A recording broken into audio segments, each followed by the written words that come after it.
नमस्कार, आप देख रहे हैं रेवोल्यूशन में सचेता बघेल आपके साथ। आइए नजर डालते हैं आज की खबरों पर विस्तार से।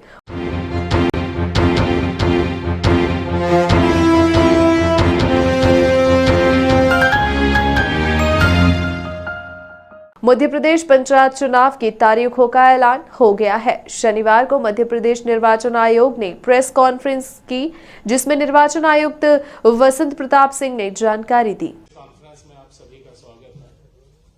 बहुत सारे पत्रकार मित्र विभिन्न अखबारों के, विभिन्न चैनल्स के मुझे लगातार फोन करके तिथियां पूछते रहे हैं। फॉर्मल प्रेस कॉन्फ्रेंस में अनाउंस करने से पहले किसी को तिथि बताना हमारे लिए संभव नहीं होता है, क्योंकि जैसे ही तिथि की सूचना दी जाती है वैसे ही आचरण संहिता लागू हो जाती है। तो हम ये आभास नहीं दे सकते कि कब हम चुनाव करने जा रहे हैं। पिछले बहुत समय से हम लोग लगातार कोशिश कर रहे थे कि हम चुनाव अनाउंस करें, लेकिन बीच में कुछ न कुछ ऐसी परिस्थितियां बनती थी जिसमें हम नहीं कर पा रहे थे।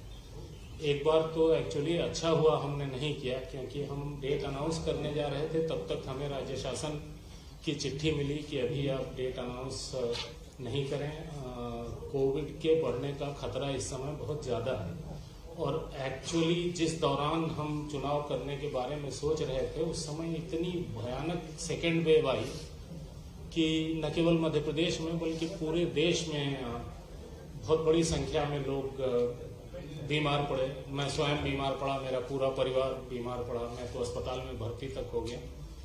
तो अच्छा हुआ कि उस समय हमने राज्य सरकार की बात मान करके और चुनाव नहीं किया। अभी की स्थिति ऐसी है कि प्रदेश में 8 करोड़ 80 लाख टीकाकरण हो चुके हैं, फर्स्ट डोज सेकेंड डोज मिला करके, और बहुत बड़ी पॉपुलेशन कम से कम फर्स्ट डोज के लिए कवर की जा चुकी है। कोविड केसेस ज़्यादा नहीं है, लेकिन चुनाव के दौरान हम किसी तरीके की लापरवाही कोविड को लेकर के नहीं होने देंगे। सभी कलेक्टरों को हम लगातार निर्देश देते रहे हैं। अभी भी हमारा पूरा जोर इस बात पर होगा कि चुनाव के दौरान जो कोविड अप्रोप्रिएट बिहेवियर है उसका पालन सभी लोग करें, मतदाता भी, हमारे मतदान कर्मी भी, और सभी अधिकारी जो लॉ एंड ऑर्डर ड्यूटी में लगे हैं, जो मतदान के कार्य में लगे हैं। पिछले चुनाव पंचायतों के 2014-15 में संपन्न हुए थे। भाई थोड़ा शांतिपूर्वक 2014-15 में हुए थे। उसमें 841 जिला पंचायत सदस्य, सारी जानकारी हम आपको देंगे। आपको नोट करने की बहुत ज़्यादा चीज़ों की आवश्यकता नहीं पड़ेगी, बट जानकारी तभी देंगे जब आप बाहर निकलेंगे, नहीं तो मेरी बात कोई सुनेगा नहीं। 841 जिला पंचायत सदस्य, 6774 जनपद पंचायत सदस्य, 22,604 सरपंच, 3,60,847 पंच पद के लिए निर्वाचन कराए गए थे। इन सभी का कार्यकाल मार्च 2020 में खत्म हो चुका है। तो बहुत लंबा समय इस बीच में गैप हुआ विभिन्न कारणों से, जिसमें कोविड एक बहुत बड़ा कारण है। इस बीच में मध्य प्रदेश शासन एक अध्यादेश लेकर के आया 21 नवंबर 2021 को, अभी कुछ दिन पहले, और इसके अनुसार उन्होंने धारा 9 क अंतर स्थापित की, जिसके अनुसार अब 2014 की स्थिति बहाल हो गई। तो हमें, चूंकि हम बहुत ज़्यादा जल्दी में थे उस समय चुनाव कराने की, हम शायद 22 तारीख को 22-23 के आसपास हम चुनाव की घोषणा कर देते, लेकिन इस अध्यादेश से हम थोड़ा सा सेटबैक हुए। लेकिन जो मतदाता सूची है वो तो पूरी हमारे पास पहले से तैयार थी, केवल एरिया बदल गया। इस दौरान 14 से लेके 19 तक जितनी नई ग्राम पंचायतें बनी थीं वो विलोपित हो गई। जिन वार्ड्स में जो भी परिवर्तन हुआ था वो विलोपित हो गया। तो हमें बहुत युद्ध स्तर पर उस मतदाता सूची को एरिया के हिसाब से एडजस्ट करना पड़ा। लकीली आजकल के ज़माने में बहुत सारे काम कंप्यूटर से होते हैं, तो वो काम तो हम तेज़ी से कर सके, लेकिन लोगों को सूचित करना, उनकी आपत्तियां लेना, ये कार्रवाई भी करनी पड़ती है, जिसमें थोड़ा सा वक्त लगता है। तो इसलिए थोड़ा सा और डिले हुआ हमारा, लेकिन आज हम लोग आपके समक्ष हैं। जो अभी हम चुनाव कराने जा रहे हैं, इसमें जिला पंचायत सदस्य 52 जिलों के 859 पद होंगे। जनपद पंचायत सदस्य 313 जनपद पंचायतें हैं हमारी, उनमें 6727, सरपंच 22,581 ग्राम पंचायतों के लिए 22,581, और इन्हीं ग्राम पंचायतों के लिए पंच 3,62,754। जो 114 ग्राम पंचायतें हमारी ऐसी हैं जिनका कार्यकाल मार्च 2022 के बाद पूरा होगा, तो इनका चुनाव हम मार्च 2022 इनका कार्यकाल पूरा होने के आसपास हम चुनाव कराएंगे। अभी इनको हम इलेक्शन में नहीं ले पा रहे हैं। इन ग्राम पंचायतों में पंच और सरपंच का चुनाव हम अलग से कराएंगे, लेकिन इनसे संबंधित जो जनपद पंचायत के सदस्य होंगे, जिला पंचायत के सदस्य होंगे, उनका इलेक्शन हम इस इलेक्शन के साथ कर रहे हैं। जो कार्यक्रम है हमारे चुनाव का, वो 3 चरणों में होगा, ये हम पहले से बता रहे थे। और 3 चरणों में इसलिए होगा क्योंकि हमारे पास जितनी ईवीएम हैं उन्हीं को हमें 3 बार यूज करना पड़ेगा, इसलिए 3 चरण में हमें करने की जरूरत है। और एक बार जब हम ईवीएम को यूज कर लेते हैं तो उसका डीएमएम, जिसमें सारा रिकॉर्ड होता है, वो निकाल के हम रख लेते हैं, और ईवीएम की क्लीनिंग होती है, फर्स्ट लेवल चेक हम उसको कहते हैं, और फिर उसे उपयोग लायक बना करके तब हम अगले राउंड का चुनाव करते हैं। इसमें 15-20 दिन का समय लगता है, तो उतना गैप हमें हर चरण में देना पड़ता है। तो प्रथम चरण में हम 85 जनपद पंचायत ले रहे हैं, इसमें 6,283 ग्राम पंचायतें होंगी और मतदान केंद्र 19,998 होंगे। दूसरे चरण में 110 जनपद पंचायतें होंगी, 8,015 ग्राम पंचायतें होंगी और 24,840 इसमें मतदान केंद्र होंगे।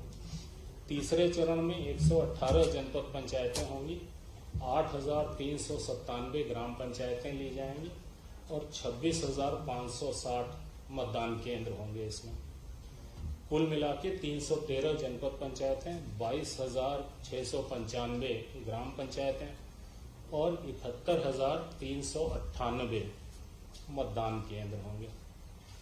एक चरण में जिन जिलों को लिया जाएगा उनकी संख्या है 9, 2 चरण में जिन जिलों को लेंगे उनकी संख्या है 7, बाकी 36 जिलों को हम 3 चरण में लेंगे। जिन्हें एक चरण में लेंगे उनका नाम है दतिया। ये जो 1 चरण, 2 चरण, 3 चरण, ये हमने लगातार कलेक्टरों से, डिस्ट्रिक्ट एडमिनिस्ट्रेशन से बात करके तय किया है कि कहाँ एक चरण में डिस्ट्रिक्ट एडमिनिस्ट्रेशन करा लेगा, कहाँ 2 लगेगा, कहाँ 3 लगेगा। तो प्रथम 1 चरण में होने वाले जिले हैं 9, दतिया, हरदा, नरसिंहपुर, पन्ना, अलीराजपुर, निवाड़ी, इंदौर, ग्वालियर और भोपाल। ये इससे स्पष्ट है जहाँ पे बहुत बड़ा एरिया नहीं है, जैसे इंदौर, भोपाल तो अर्बन जिले हैं, तो वहाँ पे रूरल एरिया बहुत कम है, इसलिए हम उसे एक राउंड में ले पा रहे हैं।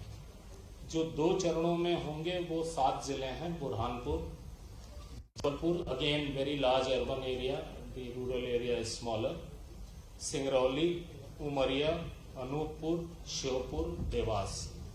बाकी के 36 जिले हम तीनों राउंड में करेंगे।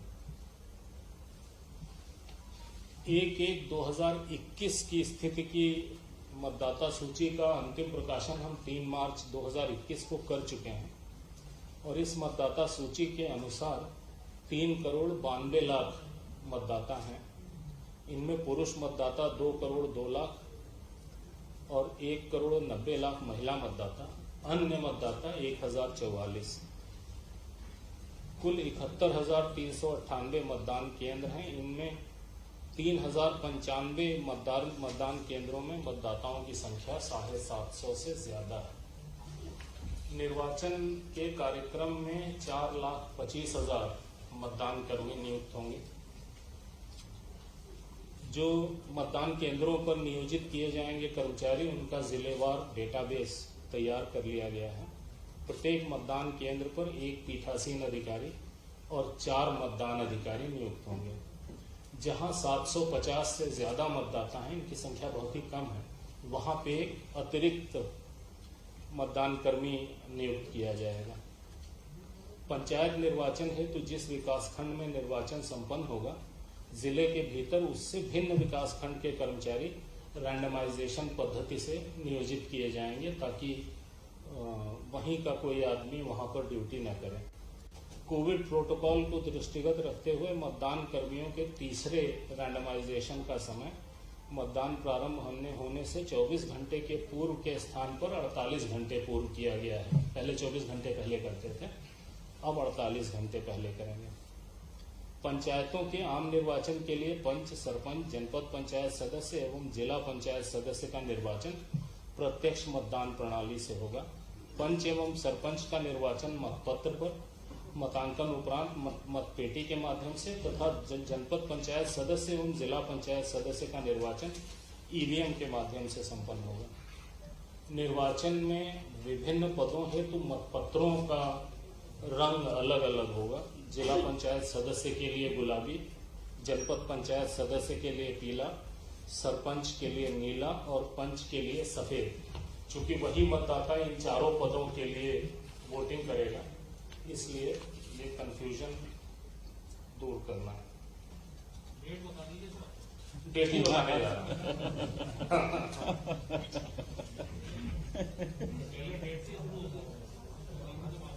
प्रसाद पहले बंट गया तो कथा कौन सुनेगा। जो ये चीजें भी उतनी ही इम्पोर्टेंट है जितनी इम्पोर्टेंट डेट है, और ये डिसेमिनेट होना पब्लिक को जरूरी है आपके माध्यम से। हम तो अपनी ओर से और जिला प्रशासन के माध्यम से कोशिश कर ही रहे हैं, लेकिन हमारी रीच कभी उतनी नहीं हो सकती जितनी रीच आपकी है। समस्त मतदान केंद्रों पर मतदान का समय 7 बजे से दोपहर 3 बजे तक होगा, और सिस्टम वही रहता है कि जो भी समय से पहुंच गया उसे पर्ची दी जाती है। तब तक मतदान चलता है जब तक सारे पर्ची वाले लोग वोट नहीं डालते हैं। मतदान हेतु मतदाता को आयोग द्वारा विहित 23 पहचान पत्रों में से कोई एक पहचान पत्र साथ में लाना होगा।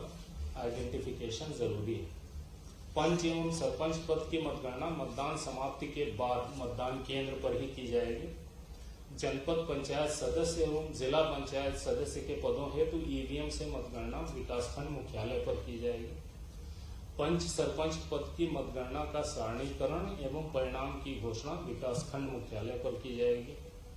जनपद पंचायत सदस्य के मतों का सारणीकरण एवं परिणाम की घोषणा विकासखंड मुख्यालय पर ही की जाएगी।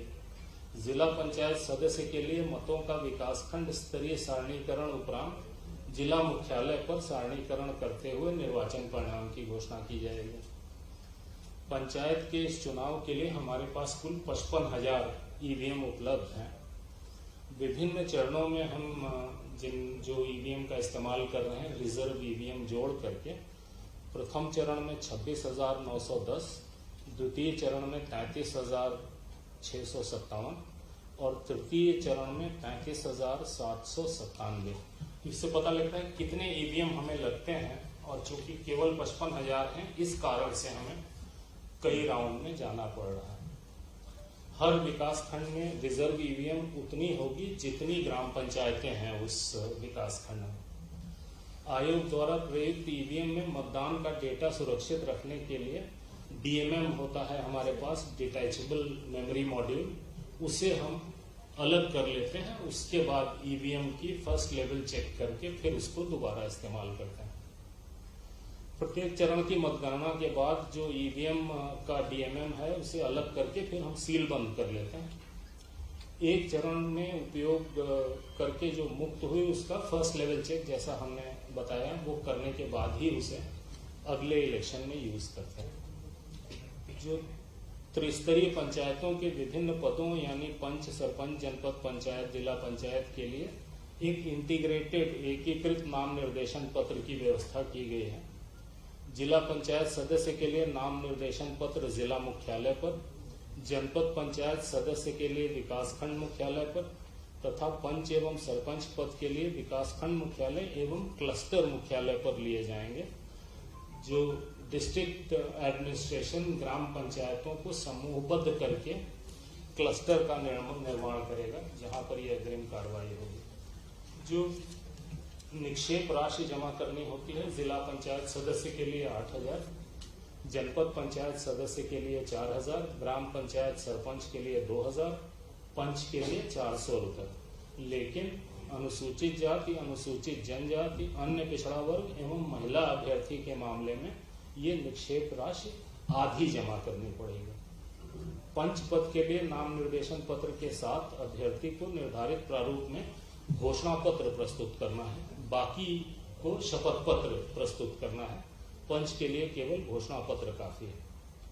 रिटर्निंग ऑफिसर द्वारा इस जानकारी का सार्वजनिक प्रदर्शन अपने कार्यालय के सूचना पटल पर किया जाएगा। जो ये जानकारी देंगे वो सार्वजनिक की जाएगी। रिटर्निंग ऑफिसर के कक्ष में नाम निर्देशन प्रस्तुत किए जाने के दौरान अभ्यर्थी के साथ अधिकतम 2 व्यक्ति प्रवेश कर सकेंगे, ज्यादा भीड़ नहीं जाएगी। नामांकन के प्रयोजन के लिए वाहनों की संख्या 2 तक सीमित की गई। हम आईटी का काफी उपयोग करते हैं निर्वाचन में और ऑनलाइन नॉमिनेशन की व्यवस्था भी है। लोग अपना नॉमिनेशन ऑनलाइन कर सकते हैं, लेकिन उसकी हार्ड कॉपी व्यक्तिगत रूप से उन्हें रिटर्निंग ऑफिसर को प्रस्तुत करनी पड़ेगी। ऑनलाइन भरने के लिए रिटर्निंग ऑफिसर के कार्यालय में हेल्प डेस्क सुविधा केंद्र ये स्थापित किए जाएंगे, ताकि ऐसे लोग जो ऑनलाइन ऑपरेशन नहीं कर सकते उनकी मदद की जा सके। निर्वाचन के लिए जो मतदान दल और मतगणना दल गठित किए जाएंगे वो एनआईसी ने सॉफ्टवेयर डेवलप किया है, कॉमन इलेक्शन मैनेजमेंट सिस्टम, उसके माध्यम से किया जाएगा। मतदाता सूची में दर्ज नाम की जानकारी आयोग की वेबसाइट mplocalelection.gov.in पर अथवा चुनाव मोबाइल ऐप के माध्यम से प्राप्त की जा सकती है। सहज सुलभ है, कोई भी अपना नाम देख सकता है। स्ट्रांग रूम मतदान केंद्रों एवं मतगणना स्थलों पर आवश्यक सुरक्षा व्यवस्था की जाएगी। जो संवेदनशील, अति संवेदनशील मतदान केंद्र हम आइडेंटिफाई करते हैं, जिनमें विशेष दृष्टि रखी जाती है। संवेदनशील मतदान केंद्र 15,863 हैं और अति संवेदनशील 6,233 हैं। सेक्टर जोनल मजिस्ट्रेट इनकी नियुक्ति की जाएगी। पर्याप्त पुलिस व्यवस्था की जाएगी ताकि इलेक्शन शांतिपूर्वक हो सके, और 3 चरणों में करने से भी पुलिस व्यवस्था में हमें आसानी होगी।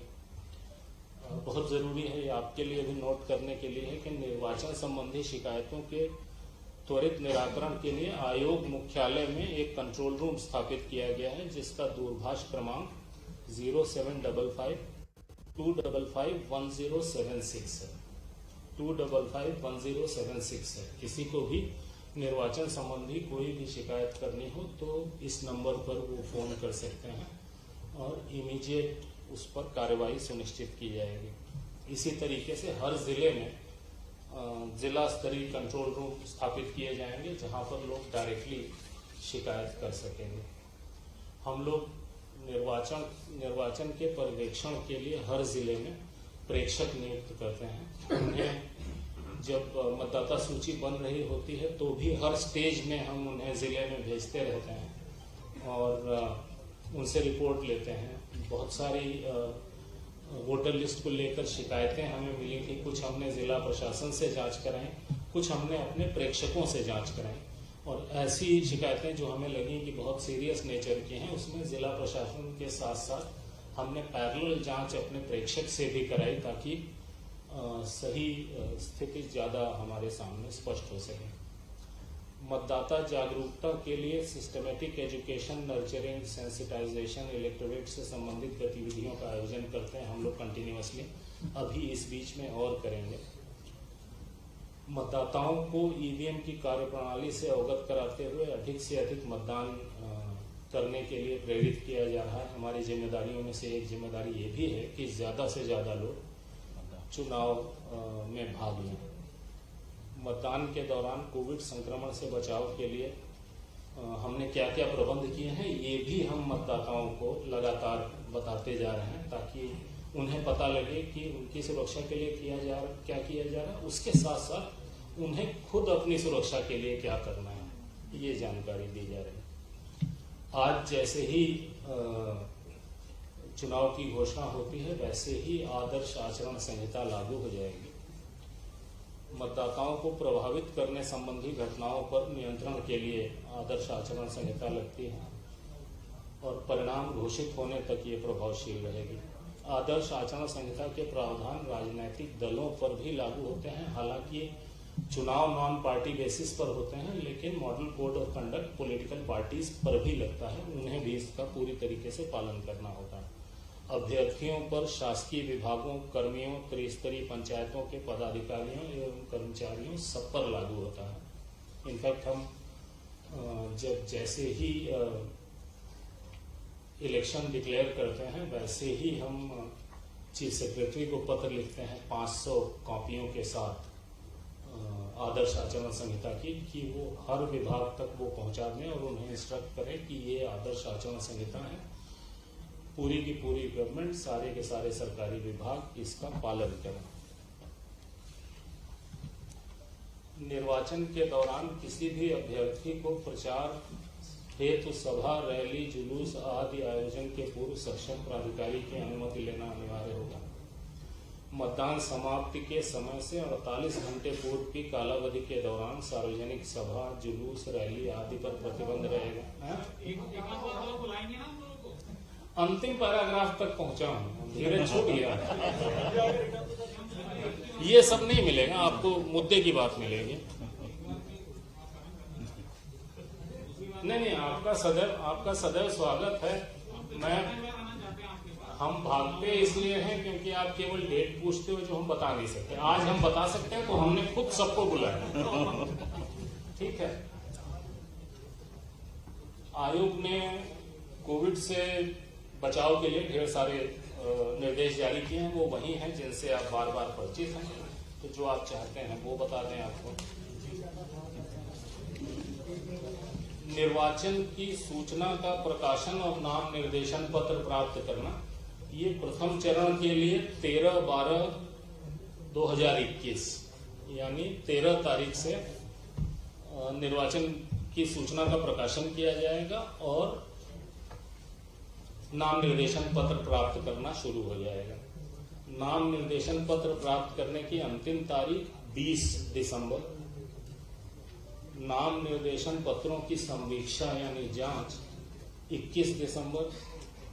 नाम वापस लेने की अंतिम तारीख 23/12 और इसी दिन सिंबल अलॉटमेंट होगा। मतदान यदि आवश्यक हो, हम ऐसा इसलिए कहते हैं कि पंच के पद के लिए कई बार कुछ जगहों पर या कई जगहों पर इलेक्शन नहीं होते हैं। मतदान 6 जनवरी 2022 पहले चरण का।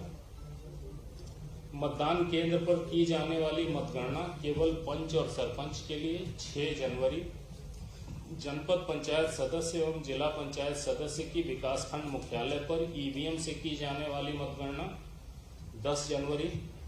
पंच सरपंच पद की मतदान केंद्र पर की गई मतगणना का सारणीकरण और परिणाम की घोषणा और पंच सरपंच पद की विकासखंड मुख्यालय पर की जाने वाली मतगणना सारणीकरण निर्वाचन परिणाम की घोषणा 11 जनवरी। जनपद पंचायत सदस्य पद के लिए मतों का सारणीकरण और निर्वाचन परिणाम की घोषणा, जिला पंचायत सदस्य पद के लिए मतों का विकासखंड स्तरीय सारणीकरण 22 तारीख को, 22 फरवरी। जिला पंचायत सदस्य पद के लिए मतों का जिला मुख्यालय पर सारणीकरण एवं निर्वाचन परिणाम की घोषणा 23 फरवरी। द्वितीय चरण में निर्वाचन पद की सूचना का प्रकाशन 13/12 सेम डेट। नाम निर्देशन पत्र प्राप्त करने की अंतिम तारीख 20/12। संवीक्षा 21/12। नाम वापस लेने की तारीख 23/12। मतदान 28/1। हमें गैप देना पड़ता है 15-20 दिन का, ताकि हम डीएमएम निकाल करके और ईवीएम का फर्स्ट लेवल चेक करके ईवीएम क्लीनिंग करके उसे अगले चुनाव के लिए तैयार कर सकें। मतगणना पंच सरपंच की 28/1 जनपद पंचायत सदस्य एवं जिला पंचायत सदस्य की विकासखंड मुख्यालय पर ईवीएम से की जाने वाली मतगणना 1 फरवरी, पंच सरपंच पद की मतदान केंद्र पर की गई मतगणना का सारणीकरण और परिणाम की घोषणा 2 फरवरी, जनपद पंचायत सदस्य के लिए सारणीकरण और घोषणा 22 फरवरी और जिला पंचायत के सदस्य के लिए सारणीकरण उनके मतों का, और 23 फरवरी को जिला मुख्यालय पर जिला पंचायत के सदस्य के निर्वाचन परिणाम की घोषणा। तीसरे राउंड के प्रकाशन और नाम निर्देशन प्राप्त करना 30 दिसंबर के अंदर करना हमारे लिए आवश्यक है। नाम निर्देशन प्राप्त करने की अंतिम तारीख 6 जनवरी, जांच 7 जनवरी, नाम वापस लेना और प्रतीक आवंटन 10 जनवरी, मतदान 16 फरवरी। तो मतदान 6 जनवरी, 28 जनवरी और 16 फरवरी, ये 3 राउंड के मतदान हैं। 16/2 को पंच सरपंच की मतगणना, जनपद पंचायत सदस्य और जिला पंचायत सदस्य के मतों की गणना 20 फरवरी, पंच सरपंच पद की मतदान केंद्र पर की गई मतगणना का सारणीकरण और परिणाम की घोषणा 21 फरवरी, जनपद पंचायत के लिए परिणाम घोषणा 22 फरवरी, जिला पंचायत का सारणीकरण होगा उस दिन, और अगले दिन 23 फरवरी को जिला पंचायत सदस्य के पद के लिए सारणीकरण और निर्वाचन परिणाम की घोषणा होगी। ये पूरी जानकारी है जी। अंतिम परिणाम 23 फरवरी, ये जानकारी आपको दे दी जाएगी।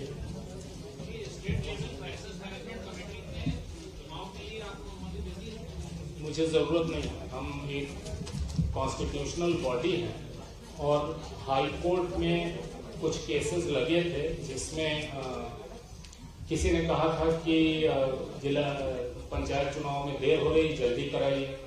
किसी ने कहा था कि कोविड फैल रहा है, जल्दी करिए। आज की तारीख में एज ऑफ टुडे पूरे प्रदेश में 128 केस है। 52 जिलों में 128 केस बहुत ही छोटा नंबर है, तो परिस्थितियां अनुकूल हैं चुनाव की। टोटल 128 हैं पूरे प्रदेश में। आईएएस ऑफिसर एसोसिएशन ने अपना कार्यक्रम स्थगित कर दिया है। हाँ, उसके हम भी आईएएस अधिकारी हैं भूतपूर्व। उसके कई कारण हैं, कोरोना उसका कारण नहीं है। शांत रहे तो बात सुनाई देगी जी।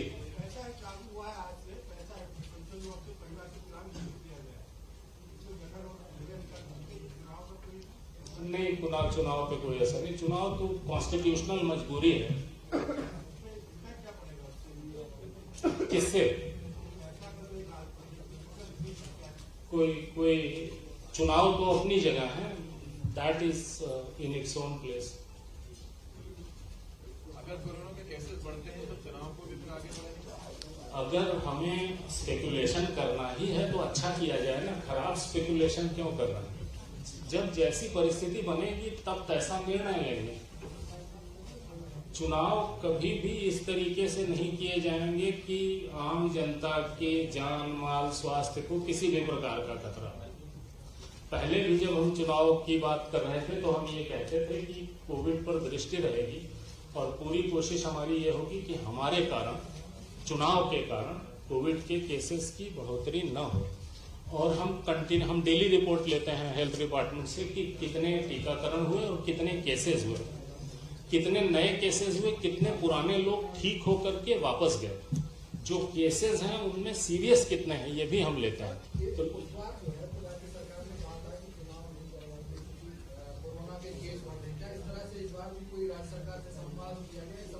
राज्य सरकार से स्थायी संवाद होता रहता है, हम डेली रिपोर्ट लेते रहते हैं। और हम चुनाव करने जा रहे हैं ये राज्य सरकार को इसलिए पता लग जाता है क्योंकि हम चुनाव से पहले कलेक्टरों से वीसी करते हैं। कलेक्टरों से वीसी करने के लिए जीएडी की अनुमति लगती है कलेक्टर को, कि वो वीसी अटेंड कर सके, तो हमारे यहाँ से चिट्ठी जाती है जीएडी को कि कलेक्टरों को अनुमति दीजिए, हम इस तारीख को इतने बजे वीसी करना चाहते हैं। हाँ,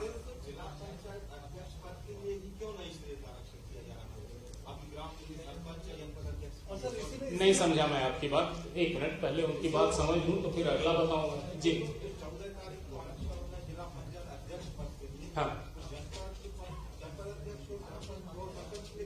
ये सब पहले से हो चुका है, ये सब पहले से हो चुका है। ये सरकार से संबंधित है, हमसे संबंधित नहीं है, लेकिन हम अपने सामान्य ज्ञान से आपको उत्तर दे रहे हैं कि बाकी सारे रिजर्वेशन हो चुके थे, जिला पंचायत अध्यक्ष का रिजर्वेशन नहीं हुआ था। इसलिए हम बहुत लंबे समय से लगातार सरकार को चिट्ठी लिख रहे थे कि आप ये रिजर्वेशन करिए, हमें चुनाव कराना है, हमें बिना पोजीशन क्लियर हुए चुनाव कैसे होगा। तब राज्य सरकार ने ये एक्शन वैसे भी उन्हें लेना था, बिकॉज जिला पंचायत अध्यक्ष का रिजर्वेशन नहीं करें ऐसा कैसे हो सकता है, बहुत लंबे समय से रुका हुआ था। तो राज्य सरकार इंडिपेंडेंटली कार्रवाई कर रही, हमारा उसमें कोई हाथ नहीं है। राज्य सरकार का सार्वभौम अधिकार है डिलिमिटेशन, रिजर्वेशन, इसमें इलेक्शन कमीशन का कोई रोल नहीं है। कैंसिल किए हैं तो उसमें तो सर ये कैसे पॉसिबल है कि किसी सीट को उसी में दोबारा दे दें? जो रिजर्वेशन पहले से है उस पर ही दोबारा चुनाव हो गई है, कोर्ट में जाने वाला मामला। हाँ, लोग जाएंगे कोर्ट में, लोग जाएंगे कोर्ट में, कोर्ट जैसा करेगा वैसा करेंगे, लेकिन हमारे पास हमारी संवैधानिक जिम्मेदारी है चुनाव कराना। जब तक किसी प्रकार की कोई रोक हमारे सामने नहीं है तब तक हमें चुनाव कराना ही कराना है। तो ऑलरेडी हम लोग बहुत ज्यादा लेट हो चुके हैं, जो बहुत अच्छी, बहुत एक्सेप्टेबल स्थिति नहीं है। किन्हीं भी परिस्थितियों में चुनाव होते हैं। जब कोविड की सेकेंड वेव चल रही थी, बहुत सारे स्टेट्स में पंचायत चुनाव हुए, अर्बन बॉडी चुनाव हुए। हमने नहीं किया क्योंकि हमने रिस्क नहीं लिया, लेकिन लोगों ने किया और कोई बहुत बुरे परिणाम नहीं हुए उसके। उत्तर प्रदेश एक केस है जो बहुत ज्यादा हाईलाइट हो गया। इसके मॉडल कोर्ट में और असेंबली के जो इलेक्शन होते हैं उसके मॉडल कोर्ट में कुछ फर्क है? एक ही जैसा होता है। हम आपको मॉडल कोड की भी कॉपी देंगे, बहुत बारीकी से देख सकेंगे आप। थैंक यू भाई, कृपया